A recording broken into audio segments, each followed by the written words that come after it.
अस्सलाम वालेकुम। उम्मीद करती हूँ आप सब खैरियत से होंगे जी। तो आज का हमारा जो लेक्चर है that is about average value. हम लोग पढ़ रहे थे parameters of AC wave form, जिसमें हमने time period, frequency, instantaneous values, peak to peak values, ये सारी चीज़ें हम ऑलरेडी डिस्कस कर चुके हैं।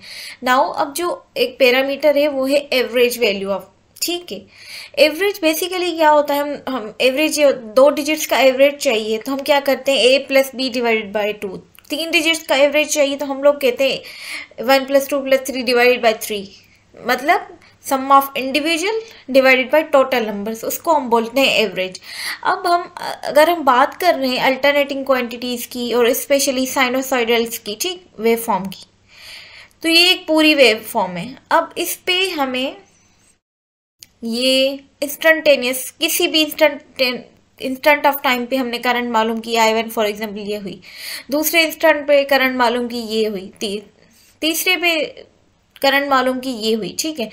ऐसे एवरेज को फिर हम इस तरीके से एक्सप्लेन करते हैं कि sum of all the instantaneous values divided by the total.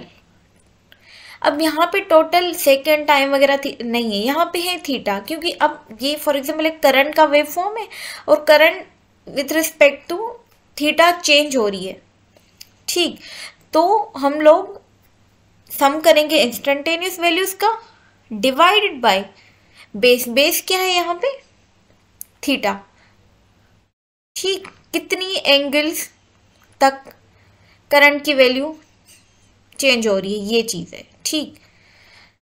तो अगर सिंपल डेफिनेशन लिखें तो एवरेज वैल्यू क्या है, average of all the instantaneous values of N alternating voltage या करंट, कोई भी हो, वोल्टेज हो या करंट हो, over one complete cycle is called average value, ठीक है। अब कंप्लीट साइकिल की बात करें तो अगर हमारे पास जो वेव है, साइकिल है, वो है sinusoidal.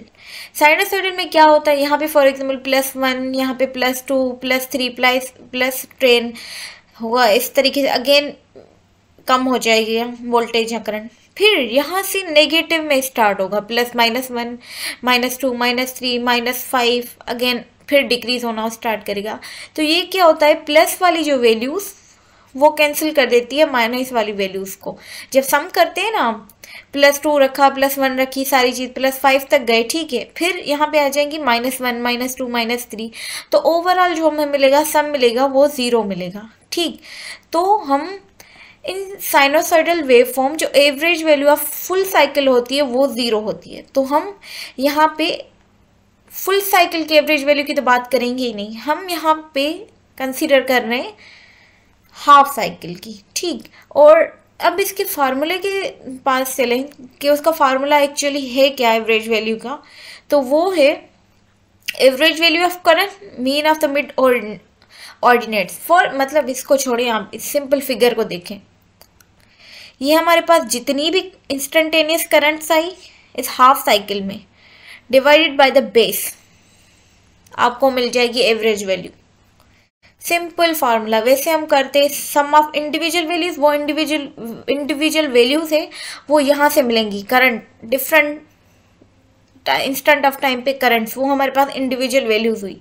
Some of individual values and divided by total number of values, कितने टर्म से, जैसे हम करते हैं a+b/2, 2 टर्म्स से डिवाइडेड बाय 2, a+b+c 3 टर्म से डिवाइडेड बाय 3, ठीक। इसी तरीके से यहाँ पे भी होगा, बट इंस्टेड ऑफ 1, 2 यहाँ पे है थीटा, 0 से चेंज हुई 30 पे, 40 पे, 45 पे, इस तरीके से। तो सिंपल ये जो है वो है एवरेज वैल्यू की डेफिनेशन। अब आगे चलते हैं इसकी डेरिवेशन की तरफ। अब एवरेज वैल्यू के लिए हमारे पास फुल साइकिल तो हम कंसीडर कर नहीं सकते, क्योंकि full cycle in sinusoidal wave form में एवरेज वैल्यू 0 होती है, तो हम लोग यहाँ पे कंसीडर करेंगे हाफ साइकिल, ठीक है। तो अब हाफ साइकिल के लिए क्या होगा, यहाँ पे देख सकते हैं आप कि जो टोटल साइकिल है 0 to 2π तक जा रही है, ठीक है, ठीक। और हाफ फिर कितनी होगी, पाई तक होगी। कंप्लीट जो साइकिल है वो जा रही है 2 पाई तक, तो हाफ होगी वो पाई तक होगी। ये ध्यान में रखें, ये आगे डेरिवेशन में काम आएगा। नाउ जब हम हाफ साइकिल कंसीडर करते हैं तो जैसे कि एवरेज का फॉर्मूला क्या था, area of alternation base, alternation मतलब हाफ साइकिल 180 डिग्री तक, ठीक है। तो एरिया ऑफ अल्टरनेशन और बेस, एरिया हम किस तरह मालूम करते हैं, हमें एरिया अंडर द कर्व, ये एरिया चाहिए हमें, ये वाली। तो इस किसी भी हमें पता है मैथमेटिकल रूल्स के हिसाब से एरिया चाहिए होती है, तो वहाँ पे हम यूज़ करते हैं integration. Area under the curve चाहिए हमें, इंटीग्रेशन यूज़ की। तो यहाँ पे क्या करते हैं, I average is equal to integration 0 to pi. अब 0 to पाई क्यों है, क्योंकि हमें हाफ साइकिल की चाहिए, यहाँ से 0 से स्टार्ट हो रही है और यहाँ हाफ पाई पे हो रही है, तो हमें 0 to पाई इंटीग्रेशन करनी है। किसकी, करंट की। कौन सी करंट, इंस्टेंटेनियस करंट, जिसको हमने आई से शो किया है। डी थीटा ऑब्वियसली जिसके हिसाब से डेरिवेशन होती है वो रखते हैं हम लोग, ठीक है। डिवाइडेड बाय मतलब ये हो गया इंस्टेंटेनियस वैल्यूज का सम, वो इंटीग्रेशन से शो करवा दिया। अब divided by total number of होता है कि टोटल नंबर कितने हैं। अब यहाँ पे बहुत सारी इंस्टेंटेनियस वैल्यूज हो सकती है, 0 डिग्री पे भी हो सकती है, 30 डिग्री पे भी हो सकती है, 40 पे भी हो सकती है, बहुत सारी। तो हमने क्या किया, 0 to पाई मैक्सिमम जो हमारे पास आएगी, यहाँ पे पाई वैल्यू तक इंस्टेंटेनियस वैल्यूज चेंज होगी, पाई तक, ठीक है। तो हमने यहाँ पे सिंपली पाई रख दिया, टोटल नंबर पाई हो गया, मतलब 180 तक चेंज हो रही है और उसी की हमने एवरेज वैल्यूज चाहिए। नाउ हमें इंस्टेंटेनियस वैल्यूज का पता है बेसिक रूल से कि आई बराबर होती है I M sine theta, maximum current and sine of theta, ठीक है। तो हमने क्या किया, ये 0 to पाई सेम ही रहा, 1/पाई ये बाहर निकल आया और आई की जगह पे आई एम साइन थीटा रख दिया, maximum current and sine of theta, ठीक। आगे जाते हैं, करंट जो मैक्सिमम है वो तो कांस्टेंट होती है, जैसे हम यहाँ पे देख सकते हैं इस साइकिल में अगर 10 मैक्सिमम करंट है वो 10 रहेगी, 5 होगी तो 5 रहेगी, वो चेंज हो ही नहीं रही, करंट तो चेंज हो ही नहीं रही ना मैक्सिमम वाली। हम कितने भी एवरेजेस इसके ले लें, बट जो मैक्सिमम करंट यहाँ पे है वो तो वही है। करंट वैसे चेंज हो रही है, यहाँ पे अलग होगी, यहाँ पे अलग होगी, बट जो मैक्सिमम जगह पे वो तो सेम ही है, तो आई मैक्सिमम हमारे पास कांस्टेंट रहेगी, ठीक। तो आई मैक्सिमम कांस्टेंट है तो उसको भी यहाँ से बाहर निकाल दिया, पाई आई मैक्सिमम अपन पाई। अब इंटीग्रेशन होगी 0 to pi sine of theta.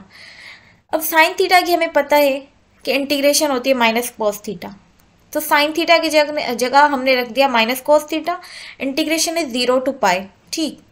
अब ये वैल्यूज हम इसमें ऐड करेंगे, माइनस कोस पाई और again minus same and minus cos 0, ठीक है। पहले upper limit and then lower limit. Again यहाँ पे अगर आ रहे हैं नीचे, हम ये वाली माइनस उस वजह से बीच वाली क्योंकि हम लोग करते हैं upper limit minus lower limit, तो upper limit minus lower limit, minus cos वही सेम रहा, कोस 0, ठीक है। अब आगे आते हैं, हमें पता है कोस पाई बराबर है -1 एंड कोस 0 बराबर है 1, तो माइनस ये वाली यहाँ पे पड़ी थी और ये पाई कोस पाई बराबर है -1, तो ये यहाँ पे रख दिया, ठीक है। और कोस 0 ये माइनस माइनस हो गए प्लस, और कोस 0 बराबर है 1, तो हमने यहाँ पे 1 रख दिया, ठीक। अब क्या होगा कि ये जो -1 है, -1 I am upon pi same रहेगा, माइनस इंटू माइनस प्लस हो जाएगा, +1 ये हुआ और +1 ये, +1 +1 2 हो जाएंगे, तो ये होगा टोटल 2im अपॉन पाई। या फिर इसको दूसरे तरीके से हम ऐसे भी कर सकते हैं, 2 डिवाइडेड बाई 2 ये हो जाएगा 0.637 आई मैक्सिमम। इसी तरीके से हम वोल्टेज एवरेज भी होगा V एवरेज 0.637 V मैक्सिमम। तो ये थी simple derivation and concept about the average value. Thank you for watching, जज़ाकल्लाह।